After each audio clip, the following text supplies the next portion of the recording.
महाशिवरात्रि को हिंदू धर्म में बेहद महत्वपूर्ण माना जाता है। इसे सबसे बड़ी शिवरात्रि माना जाता है। जानिए इसके महत्व और महाशिवरात्रि से जुड़ी तमाम पौराणिक कथाओं के बारे में। महाशिवरात्रि का त्योहार हिंदू धर्म के लोगों के लिए बेहद खास होता है। इस दिन भगवान शिव की पूजा के साथ साथ लोग व्रत भी रखते हैं। ये त्योहार शिवजी और माता पार्वती को समर्पित होता है और इस दिन उनकी पूजा की जाती है। महाशिवरात्रि का दिन भगवान शिव के भक्तों के लिए बेहद खास होता है। हर साल फाल्गुन मास के कृष्ण पक्ष की चतुर्दशी को महाशिवरात्रि का व्रत रखा जाता है। महाशिवरात्रि मासिक शिवरात्रि से कहीं ज्यादा महत्वपूर्ण मानी जाती है।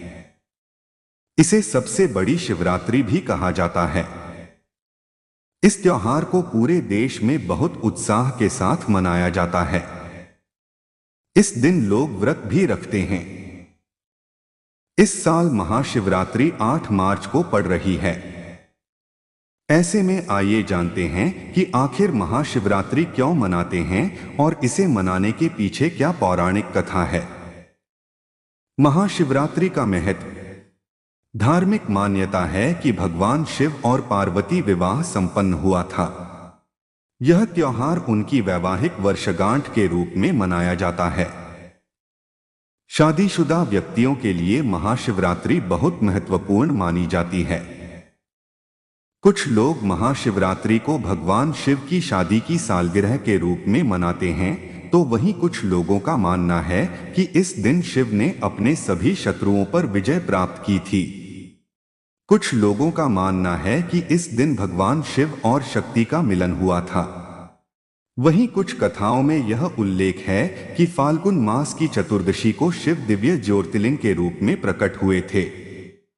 यहां जाने महाशिवरात्रि से जुड़ी कुछ पौराणिक कथाओं के बारे में। महाशिवरात्रि की पौराणिक कथा। शिव पुराण के अनुसार एक बार सृष्टि के आरंभ में ब्रह्मा जी और विष्णु जी के बीच श्रेष्ठता को लेकर विवाद हो गया।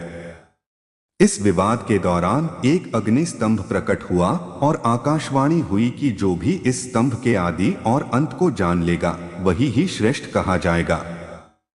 ब्रह्मा और जगत के पालनहार विष्णु दोनों ने युगों तक इस स्तंभ के आदि और अंत को जानने की कोशिश की, लेकिन वे इसे नहीं जान सके। तब भगवान विष्णु और ब्रह्मा ने अपनी हार स्वीकार करते हुए अग्नि स्तंभ से रहस्य बताने की विनती की। तब भगवान शिव ने कहा कि श्रेष्ठ तो आप दोनों ही हैं, लेकिन मैं आदि और अंत से परे हूं। इसके बाद विष्णु भगवान और ब्रह्मा जी ने उस अग्नि स्तंभ की पूजा अर्चना की और वो स्तंभ एक दिव्य ज्योतिर्लिंग में बदल गया। जिस दिन ये घटना घटी उस दिन फाल्गुन मास की चतुर्दशी तिथि थी। तब शिव ने कहा कि इस दिन जो भी व्यक्ति मेरा व्रत व पूजन करेगा उसके सभी कष्ट दूर होंगे और सभी मनोकामनाएं पूरी होंगी। तब से इस दिन को महाशिवरात्रि के रूप में मनाया जाने लगा। महाशिवरात्रि की दूसरी कथा। एक और पौराणिक कथा के अनुसार कहा जाता है कि महाशिवरात्रि के दिन ही शिव जी 12 ज्योतिर्लिंग के रूप में संसार में प्रकट हुए थे। ये 12 ज्योतिर्लिंग हैं: सोमनाथ ज्योतिर्लिंग, मल्लिकार्जुन ज्योतिर्लिंग, महाकालेश्वर ज्योतिर्लिंग, ओंकारेश्वर ज्योतिर्लिंग, केदारनाथ ज्योतिर्लिंग, भीमाशंकर ज्योतिर्लिंग, विश्वनाथ ज्योतिर्लिंग, त्र्यंबकेश्वर ज्योतिर्लिंग, वैद्यनाथ ज्योतिर्लिंग, नागेश्वर ज्योतिर्लिंग, रामेश्वर ज्योतिर्लिंग और घृष्णेश्वर ज्योतिर्लिंग हैं। इन 12 ज्योतिर्लिंगों के प्रकट होने के उत्सव के रूप में भी महाशिवरात्रि मनाई जाती है और विधि विधान से भगवान शिव की पूजा की जाती है। महाशिवरात्रि की तीसरी कथा। तीसरी कथा के अनुसार फाल्गुन माह की चतुर्दशी को माता पार्वती और भगवान शिव का विवाह हुआ था। इस दिन शिवजी ने वैराग्य जीवन छोड़ गृहस्थ जीवन में प्रवेश किया था। शिव और शक्ति के मिलन के उत्सव के तौर पर महाशिवरात्रि के दिन भक्त पूजन और व्रत करके इस उत्सव को मनाते हैं। यह दिन भगवान शिव के सम्मान में भी मनाया जाता है। भोले की कृपा के लिए क्या देवी देवता तो क्या राक्षस। वह अपनी शरण में आए सभी श्रद्धालुओं पर न केवल कृपा करते हैं बल्कि उन्हें मनोवांछित फल भी प्रदान करते हैं। ऐसी ही एक कथा जुड़ी है मृत्यु के देवता यमराज से। जब उन्होंने भोलेनाथ को यूं ही बिना किसी वाहन के भ्रमण करते देखा तो उनके मन में एक इच्छा जागृत हुई। बस फिर क्या था, यमराज ने भगवान शंकर के समक्ष अपनी इच्छा प्रकट की और फिर क्या हुआ, आइए इस आर्टिकल के जरिए विस्तार पूर्वक जानते हैं। पौराणिक कथाओं के अनुसार भगवान शिव बिना किसी वाहन के ही संपूर्ण संसार में विचरण करते थे। एक दिन जब वह जगत में विहार कर रहे थे तो यम ने उन्हें देखा। उनके मन में यह बात आई कि वह भोलेनाथ के वाहन बन जाएं। लेकिन यह इतना सहज नहीं था, तो उन्होंने शिव को प्रसन्न करने के लिए कठिन तप किया। यम के तप से शिव शंभु प्रसन्न हुए और उन्होंने यम को बैल रूप में अपना वाहन बनाना स्वीकार किया। भोलेनाथ ने बैल रूप को इसलिए चुना क्योंकि बैल अत्यंत भोला होता है। उसके मन में किसी भी प्रकार का छलकपट नहीं होता। यही वजह है कि भोले बाबा ने बैल यानी कि नंदी को अपना वाहन नियुक्त किया। यही नहीं, शिव जी ने नंदी को अपना प्रधान सेनापति भी बनाया। कहा जाता है कि भगवान शिव की सेना नंदी बाबा के कहने पर ही चलती है।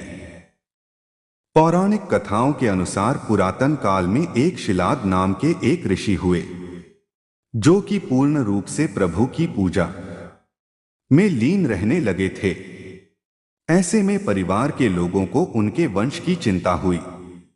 यह परेशानी लेकर सभी उनके पास पहुंचे और गृहस्थ जीवन में वापस आने का निवेदन किया। हालांकि वह नहीं माने, लेकिन उन्होंने जन्म मृत्यु से परे संतान प्राप्ति के लिए देवराज इंद्र की पूजा की। इंद्र प्रसन्न हुए तो, लेकिन ऐसी संतान का आशीर्वाद देने में असमर्थता जाहिर की। जब इंद्रदेव से इच्छा मुताबिक संतान प्राप्ति का आशीर्वाद नहीं मिला तो शिलाद मुनि ने शिव की पूजा की। उनके कठोर तप से शिव अत्यंत प्रसन्न हुए और स्वयं उनकी संतान के रूप में जन्म लेने की बात कही। कथा मिलती है कि एक दिन शिलाद मुनि खेत जोत रहे थे, तब उसी भूमि पर उन्हें एक बालक मिला। वह उसे घर ले आए और उसका नाम नंदी रखा। भगवान भोलेनाथ ने मित्र और वरुण नाम के दो मुनियों को नंदी के पास भेजा। उन्होंने नंदी को बताया कि वह अल्पायु हैं। यह सुनकर नंदी बाबा वन में चले गए और महादेव की पूजा अर्चना करने लगे। उनकी पूजा से भोलेनाथ प्रसन्न हुए और नंदी को मृत्यु भय से मुक्त अजरमर होने का आशीर्वाद दिया। इसके अलावा गणों के अधिपति के रूप में भी नियुक्त किया। कथा मिलती है कि जब असुरों और देवताओं के बीच समुद्र मंथन चल रहा था और उसमें से विष निकला था, तो उसे शिव ने धारण किया था। लेकिन विषपान के दौरान कुछ बूंदें जमीन पर गिर गई थीं और उन्हें नंदी ने अपनी जीभ से चाट लिया था। नंदी के इस भाव पर भोले अत्यंत प्रसन्न हुए। इसके बाद भगवान ने नंदी को अपने सबसे बड़े भक्त की उपाधि दी। साथ ही उन्होंने कहा कि जो शक्तियां उनकी हैं वह नंदी की भी हैं। भोलेनाथ की कृपा पाने को ज्ञान स्वरूप तप और विष की बूंदे को चाटने की पवित्रता नंदी बाबा की महिमा को और भी बढ़ा देती हैं। भोले बाबा ने नंदी को यह आशीर्वाद दिया था कि उनकी पूजा से पहले नंदी की पूजा की जाएगी। यही वजह है कि हर शिवालय में नंदी बाबा की मूर्ति जरूर होती है।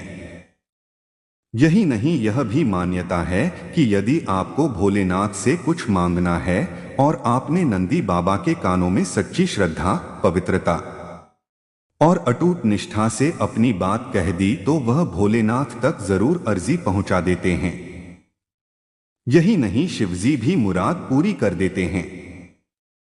दोस्तों, यदि आपको यह वीडियो अच्छा लगा होगा तो हमारे इस चैनल को सब्सक्राइब करें और कमेंट में हर हर महादेव जरूर लिखें। जय भोलेनाथ।